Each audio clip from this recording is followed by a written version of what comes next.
निसार जट साहब, मुझे ये बताइए कि जो हम ब्रेक से पहले बात कर रहे थे, ये पाकिस्तान तहरीक इंसाफ ने इस मरतबा फैसलाबाद में क्या जादू किया सर। 98% सीट्स आपने जीत ली और आपने तो राना सनाउल्लाह को एक भारी मार्जिन से हराया है।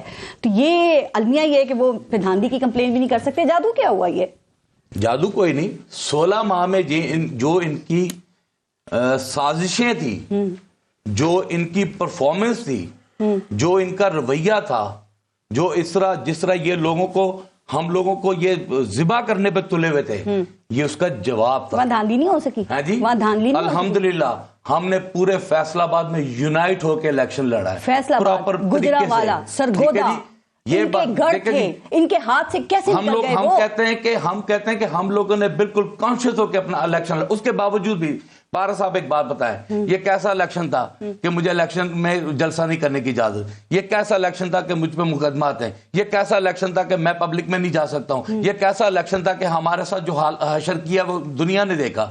उसके बावजूद भी इमरान खान साहब की सोच को, नजरिए को पब्लिक ने वोट देकर कामयाब करके हमें इन ईवानों में भेजा। 2013 का इलेक्शन आपने नूनी के टिकट पे लड़ा और आप वो जीते। 2018 का इलेक्शन आपने पीटीआई के टिकट पे लड़ा, राना सनाउल्लाह से शिकस्त हुई आपको। 2024 में कैसे जीत गए? पूरे मुल्क में धांधली हुई और नून लीग के गढ़ में आप जीत गए। देखे मेरी बात सुने, मैं फिर आपको थोड़ा सा क्लियर कर दूं।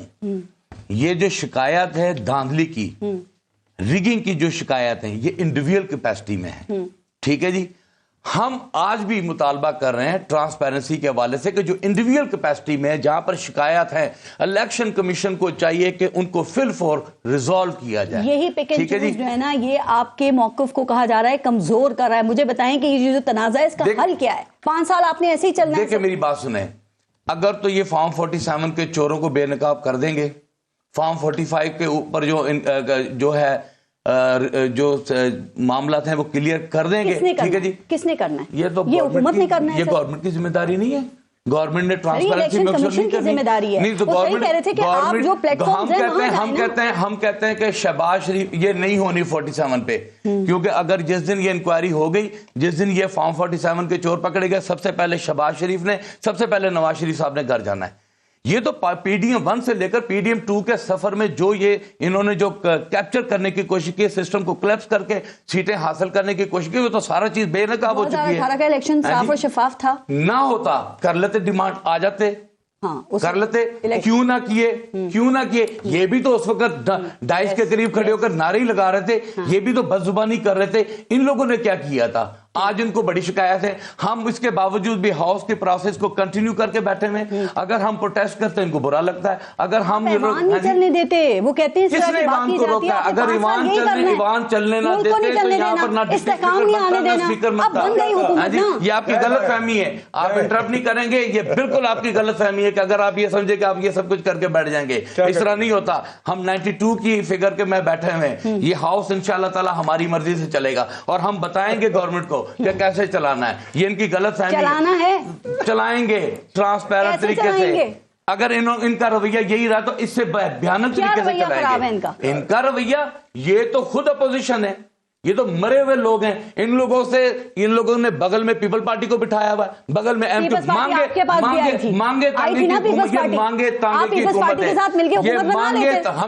हमने हमारे लीडर ने डिनाई कर दिया। अगर हमें इतनी होती, हमारा प्रेसिडेंट जा रहा था, हमारे लीडर ने तो ये भी कह दिया कि मुझे नहीं चाहिए ऐसी राय जो कि सदारती उस रेफरेंस से मुझे मिले। अच्छा ठीक है जी, हम लोगों ने जेल में हैं, हम इस वक्त भी अपोजिशन। ठीक है, बताइए हल क्या है? इसका हल एक ही है कि जो मुतनाज़ा इलेक्शन हुए हैं इसके ऊपर जुडिशियल कमीशन बनाए, फौरी तौर पे बनाए। अगर ये बात करते हैं ना, जुडिशियल कमीशन जो है 18 में भी बनना चाहिए। जुडिशियल कमीशन सुप्रीम कोर्ट के हमला पे भी जुडिशियल कमीशन बनना चाहिए। बहुत कुछ रहता है। अगर ये माजी को इसी तरह लेकर चलना चाहते हैं और इसी तरह ये डिक्टेटरशिप का रवैया हमारे साथ पहल करनी पड़ेगी। गवर्नमेंट है, गवर्नमेंट का दिल बड़ा होता है, वो भी करे, लेकिन आपको भी जवाब अच्छा। उन्होंने मुफाहमत की पेशकश की है आपको। मुफाहमत ऐसी नहीं चाहिए, नहीं चाहिए। मुफाहमत ऐसी नहीं चाहिए कि चोरी करके वोट मार दगड़ करके पकड़ के इस ईवान में बैठकर आपके मुफाहमत ना कर लें। ट्रांसपेरेंसी का मेक श्योर किसने करना है? इलेक्शन की शफाफियत पे किसने जवाब देना है? जो माजी में हमारे साथ हो उसका किसने करना है? ये सारी रामलीला कहानियां ये पाकिस्तान की असेंबली में तीसरी बार बैठ रहे हैं, हमें पता है।